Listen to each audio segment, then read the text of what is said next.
شالوم شالوم شالوم ناي እግዚአብሔር ቤተሰብ ሰላምን ጸጋን ናይ ክርስቶስ ይብዛሐልኩም أنا حاوخم سلاح الديني كابن ክርስቶስ ዝገልጽ ትውልዲ ዓለም አቀፍ ቤተ ክርስቲያን ይዝፈኖ ዘሎ ክብርን እግዚአብሔር አምላክ ይሁን ካብ ሎሚ ሓደ ቃል ከካፍለውኩሜ ሎሚ ንሪኦ ሰብ እንጌራ ጥራይ አይነብርን ይዝብሊ ክብርን እግዚአብሔር ይሁን መጽሐፍ ቅዱስ ወንጌል ማቴዎስ ምዕራፍ 4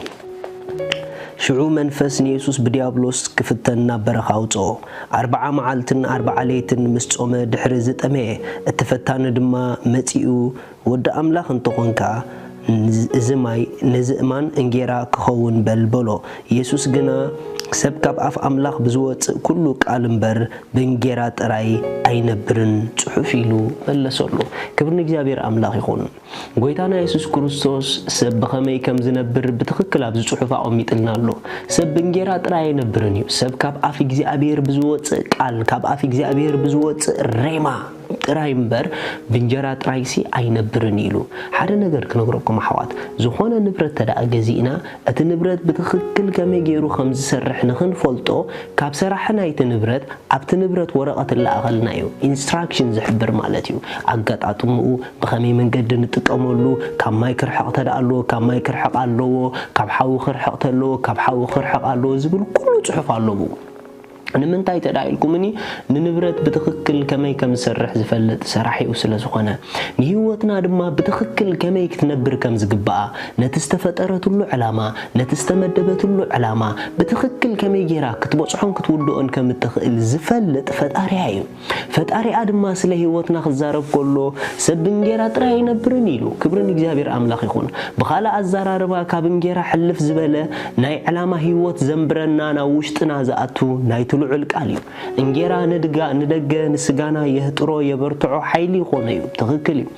ነገር ግን እንጀራ በሊዕካ ንስጋኻ ኃይሉ ኮይኑዎ ውሽጥኻ እንተዳ ኃይል ሲኢኑ እንታይ ዓብስ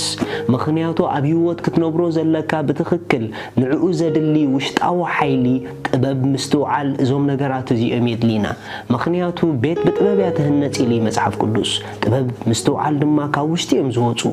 ነገር ግን ከም ተደገና ምስሙሉ ዓቕሙ ካብ ስእነት ምግቢ ዝተላዓለ ካብ ስእነት ማይ ዝተላዓለ ዓቕሙ ከለዎ ምስራሕ ከም ዝስእን ውሽጥና ድማ ጥበብ ጎይታ ከለዎ ምስተውዓል ከለና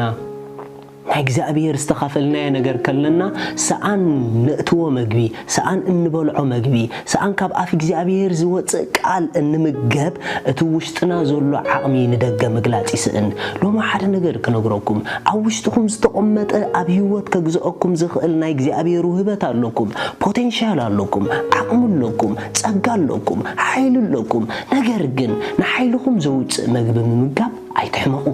ምኽንያቱ ስጋ ብዘይ መግቢ ዓቕሚ ይገልጽን እዩ ምስሙሉ ዓቕሚ ናብ መሬት ዝወድቕ ብራዘር ሎሚ ትሕለል ዘለኻ ሎሚ ተስፋ ትቆርጽ ዘለኻ ንዕኡ ዝኸውን መልሲ ውሽጥኻ ስለዘየለ ይኮነን ነገር ግን ነቲ ውሽጥኻ ዘሎ መልሲ ኩሉ ዘውጽእ መግቢ ስለዘይብልካ ይትሽግር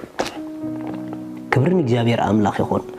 لما عن ترجسينيا خوينا حدا نجرك نقرأكم هيوتنا علامة هيوتنا رعاية نجرجن نرى أن علامان زبتح وشت أوسب النايو وشت أوسب النانا زسرع دما بالنقطو نايتلو عل كاليو متحف كزارب كله ودي لبخانا بقالات يقلب أذان كادما نابزربا يننيلو نزرقبن هيوتي إن بزولو سوق دما فوسين يلو هيوت دما خابئات فلفل لعلو كله نلبخا حلو ريخم نهيوتنا أن حلوا نهيوتنا نكناخنا قبلبنا إيو مخنياتي هيوت كاب دقة يجمرني هيوت كاب لبي إزي جمر نلب جن بمنتاي حلي يتحطه لب بإيد كاي حلوني لب بسبا يتحلوني خا لبي بقالتو الجير كاي خا تحلو زت حلو لب زت حلو هيوت يوتس زي تحلو لب دما زي تحلو هيوت يوتس سلازي تخكلنيا زغونه هيوت كابانا كفلفل ندلن دحر كوينا نتخكلنيا هيوت زغون حلوانا يلبيد لينا قنيتنا يلبيد لينا نلبنا زقانن زحلون جن قال املاخي ኢየሱስ ጎይታዩ ስለዚ ካብዛ መዓልቲ እዚኣ ጀሚርኩም ኣሕዋት ብትኽክል ክትነብሩ ትደልዩ እንትኾንኩም ብትኽክል ከምቲ ኣምላኽ ዝመደቦ ናይ ዓወት ናይ ክብሪ ናይ ሓይሊ ናይ እምነት ዓለም ክንነብር ንደሊ እንድሕር ኮይና እዚ ኣምላኽ መዲብዎ ዘሎ ህይወት ብናይ እግዚኣብሔር ቃል ዝንበር ካብ ኣምላኽ ወፃእ ዘሎ ህይወት ናይ ጭንቀት ናይ ፍርሒ ናይ ሕማም ናይ ጉስቁልና ናይ ድኽነት እዚ ኩሉ ህይወት ካብ ናይ እግዚኣብሔር ፍቓድ ወፃኢ ህይወት እዩ እዚ ህይወት ብዘይ ቃል ኣምላኽ ዝመላለሱ ዝነብርዎ ሰባት እዮም በቃል ኣምላኽ ዝመላለሱ ቃሉ ዝምገቡ ግን ኣብትናቱ ፍቓድ እዮም ዝነብሩ ስለዚ ኣብ ፍቓዱ ክትነብር መግቡ ተመገብ መግቡ ድማ